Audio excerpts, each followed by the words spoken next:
All right, y'all. So yesterday we learned how to do these in the calculator. Did I show you guys how to do this part in the calculator yet? Yeah. Okay, so instead of focusing how to get to the answers with this one, because we're going to just do the answers in the calculator, I want to focus on the work that I will expect you to do. Did the video of the calculator come through on the video?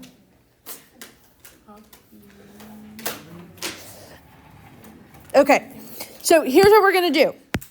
We're going to put the cars sold in L1 and the probabilities in L2.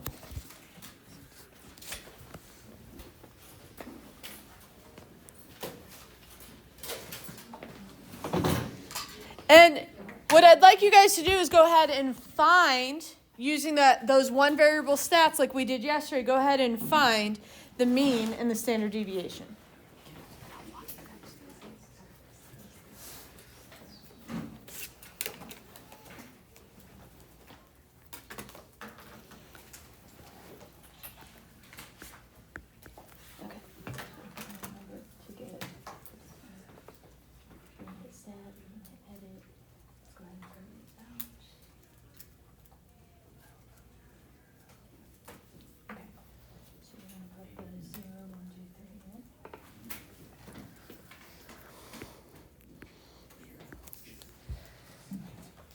So have you guys found these answers yet?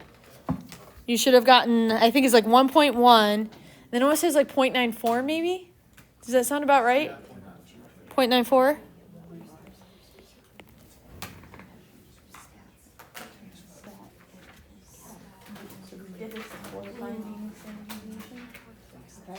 So now what you're going to do is we don't want to just do it for L1. We want to say, hey, 0 happens with this frequency. 1 happens with this frequency. So you're going to write in the frequency list. You're going to say, hey, make L2 how frequently each thing happens. You're going to have a next bar, and then you're going to have a cycle.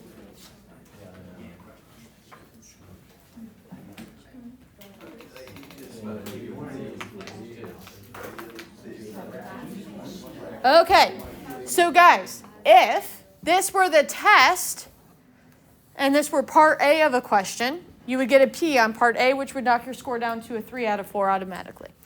So, as always, in this class, you don't write down a number without telling me where it came from. So this is what I would expect to see. 0 times 0.3 plus 1 times 0.4 plus 2 times 0.2 plus 3 times 0.1. Is everybody good? Because that's how you calculate that mean. If it got much bigger than this, okay? Like let's say this had like 6 possible outcomes, that's going to start to feel really annoying. I'm assuming you guys would be annoyed if I made you have like tons and tons of stuff. So you could easily get away with doing the first 2, a dot, dot, dot, and the last 1. So that tells them that you know what you're doing. Which is exactly what I'm going to do for the standard deviation.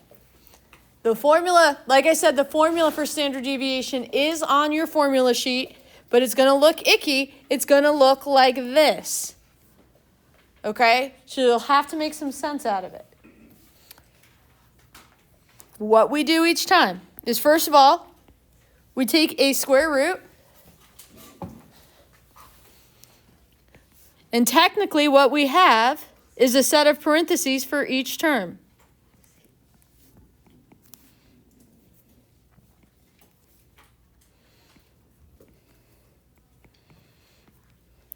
Now, what are my different outcomes again?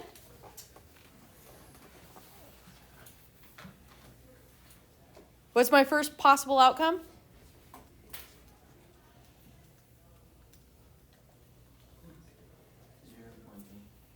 I'm sorry? 0 cars sold. What's my second possible outcome? 1 car sold. What's my third possible outcome? That's what goes in the front here. It's just whatever that outcome is. All right. Now, standard deviation is distance from the mean, yes? What mathematical operation tells me the distance between two numbers? Subtraction. So I'm going to subtract the mean from each one of these. And then standard deviation does this funky, it squares it, it squares it, it squares it, and then takes the square root at the end. Now, this would be the perfect standard deviation if all of these things occurred at the same amount. Do they? So we're going to multiply them by their probability. So this one will be times 0.3. This one will be times 0.4. This one will be times 0.2. This one will be times 0.1.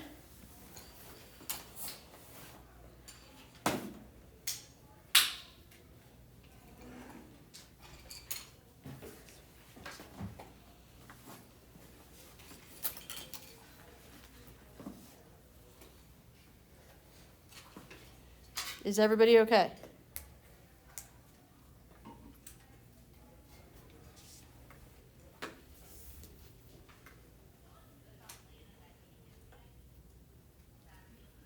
Cool. All right. Now, some other things about probability that I want us to get from a problem such as this. Guys, if I asked you right now, each of these stands for like a certain hour on a Friday morning at this car dealership, and over a long history, how many cars that they sell. Turns out tomorrow is Friday morning, yes? What is the probability at this dealership they sell at least one car? First of all, are you guys with me that I could rewrite that as the probability that C is greater than or equal to 1?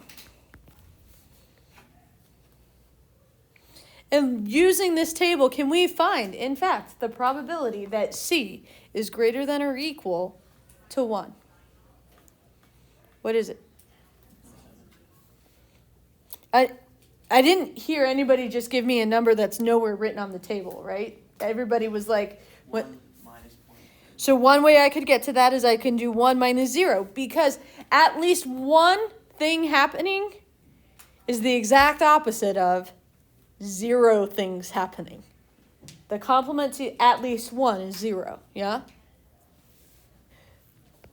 So I could get it that way. Or if instead you said, well, really that's 1, 2, or 3 things, 3 cars being sold is 0.7, that wouldn't be an issue, yes?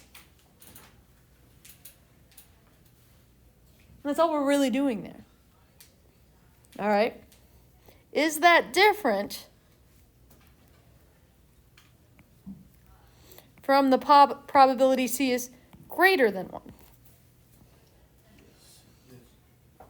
What's the probability that C is greater than 1?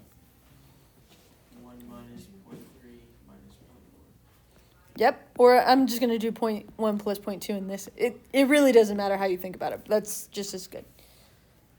Okay. So hold on. Are you telling me that there is a difference between greater than or equal to and strictly greater than? Is that okay? All right. Now, it is true that there is a difference between greater than or equal to and greater than when my variable is a discrete random variable. So because they can either sell 1 car or 2 cars, there's a difference between greater than 1 and greater than or equal to 1. Okay? Let's go to the next page. The equal to, when it was a discrete variable, was meaningful. Oh, it's not here. A discrete distribution, we use the discrete distribution. And I can't make one of these tables for continuous because 0 and then 0.5, but then 0.25. Like I can't make one of these probability distributions where I just write out each outcome in its probability if it was a continuous random variable. So then I have to find an area. That's where the normal distribution in your calculator, at least for right now, it'll be a normal distribution that you guys will use for continuous variables. Questions? Wait, what do you mean label the standard deviation? On my pick, talk about continuous random variables.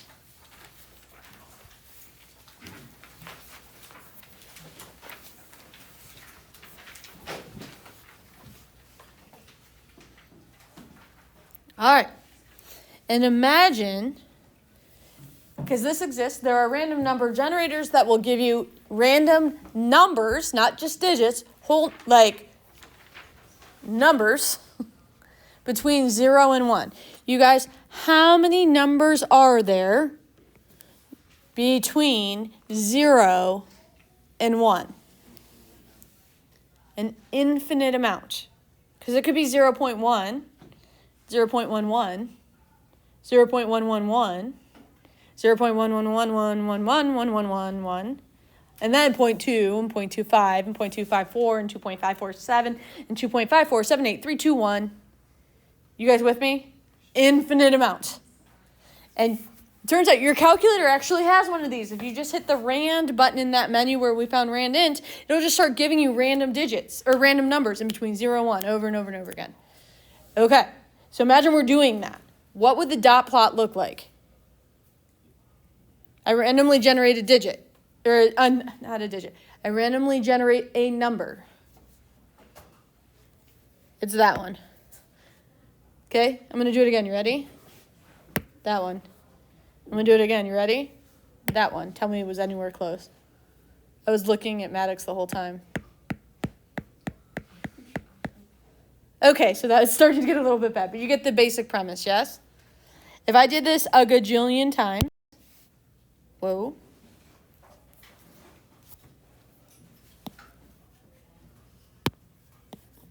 If I did this a gajillion times, what would the dot plot start to look like?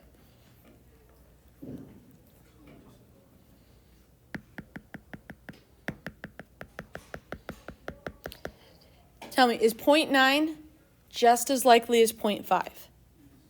Which is just as likely as 0.01. You guys with me on this now? So it's like, it'd be a uniform distribution.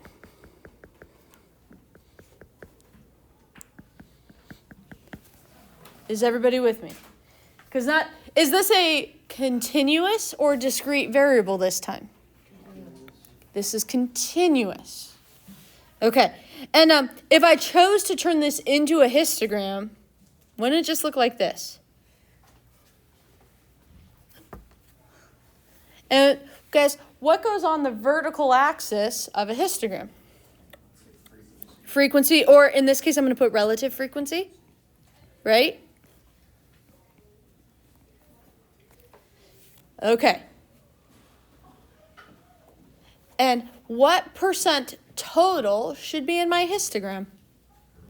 100%. So can I call this a 1? Right now, that the height of this bar is a 1. Is this a useful histogram to have only one bar? I don't think so either. So you know what I'm going to do? I'm going to split it up into bins, where this is 0.5, this would be 0.6, 0.7, 0.8, 0.9, 0.4, 0.3, 0.2, 0.1.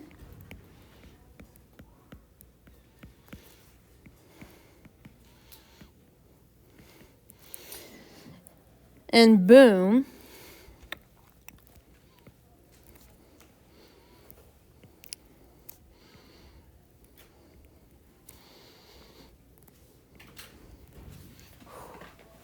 There's my histogram. We're still doing okay.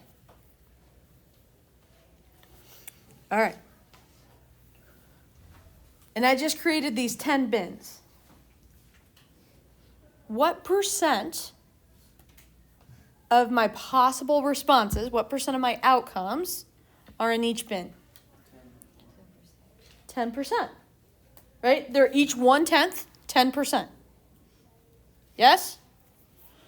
So I could say that this bin has 10%, this one has 10%, this one has 10%, 10%, 10%, 10%, 10%, 10%, 10%.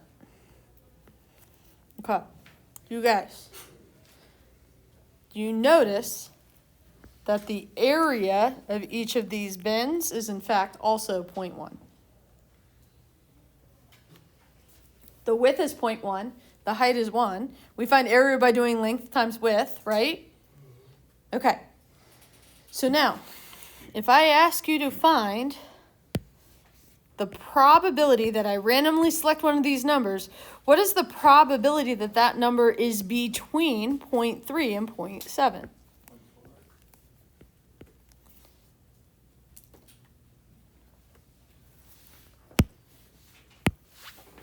Let's look at this again.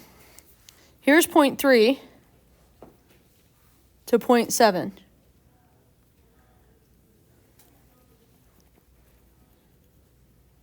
What is that area? Are we good with 0.4?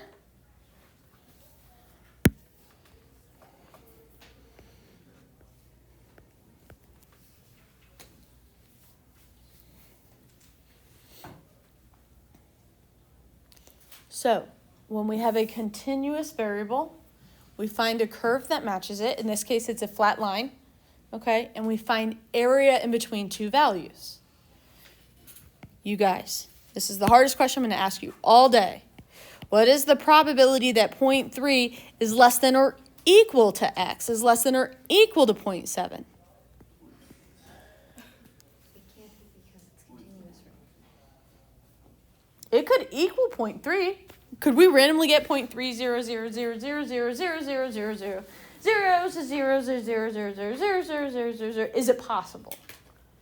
Is everybody with me? No, wait, what were you saying earlier about not using greater than or equal to, less than or equal to, continuous versus discrete? What I was saying before, while technically these are saying two different things, in a continuous variable, whether you do equal to or not equal to doesn't really matter. Okay? And the reason it doesn't really matter is if we use this area model, what is the width at x is equal to 0.3? The width is 0. So adding 0.3 doesn't change anything. And I want to go back to the technically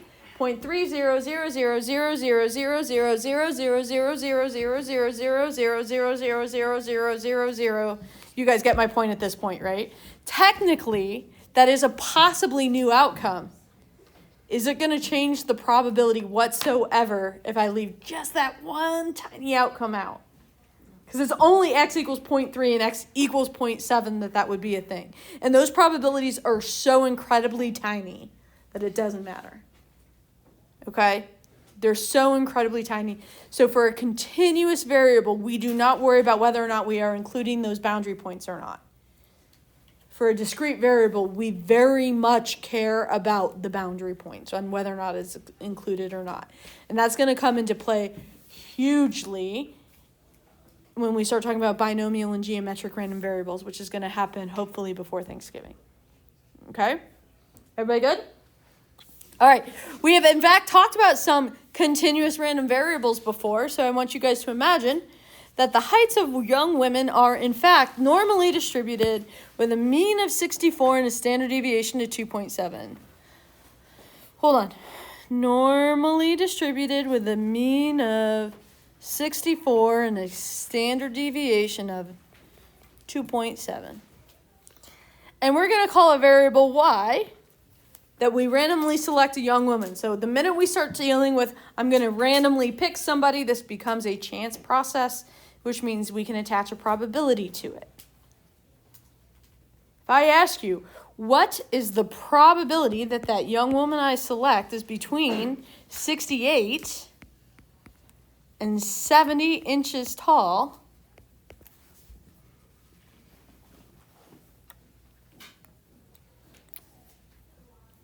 Here's what we would have to do. Now, the curve that's matching it is not that straight line curve, it's the normal curve. I'm still going to find an area. In fact, I'm going to find this area right here. Do we know how to find the area underneath the normal curve? Yeah, how do we do it? We go to the normal CDF menu, which we can find in our distributions menu. Second of ours, choose option number 2 is normal CDF. Second of ours, option number 2, normal CDF. Hey guys, have I communicated somehow on my page already that I'm using the normal distribution? How did I communicate it? I drew the picture, yes? So do I need to write down normal CDF? Ms. Meister doesn't like calculator speak. Don't just write down what your calculator says. Okay, draw the picture of it, please. Okay. All right, now, I drew my normal picture, yes? Next thing it asks me for is lower and upper. What should I put in as my lower? 68 and my upper? 70. How is that communicated on my picture? I have them I have the numbers actually labeled, and then I shaded so that the 68 is on the lower boundary and the 70 is on the upper boundary. So the shading is important as well. Okay. Next thing your calculator asks you for is mu. That curly QM. What is mu? 64. 64. Is that labeled on my picture? Is that communicated somehow? Right on is the standard deviation communicated on my picture somehow? Yes. Hey guys, did you get 5.6%? 0.056? Getting the answer is the easy part here. Now, if you gave me just what I have boxed in red here, that would be a P. And again, don't be irritated with me. I'm telling you right now that that's a P. Can I tell you the number one thing that is not labeled on your graphs? The standard deviation. You guys have a tendency not to label standard deviation. And the rubrics that I grade you by, I didn't create them. The rubrics I grade you by, they tell me, give them a P if they have not labeled the mean and the standard deviation. So please make sure that you put that there. So finding probabilities on a continuous distribution, we find an area. Finding a probability, it's there. Oh, yeah, that. Okay. The rule of thumb needs to be you cannot tell it to the calculator without telling it to me in some way. Cool. Let me pass out this review.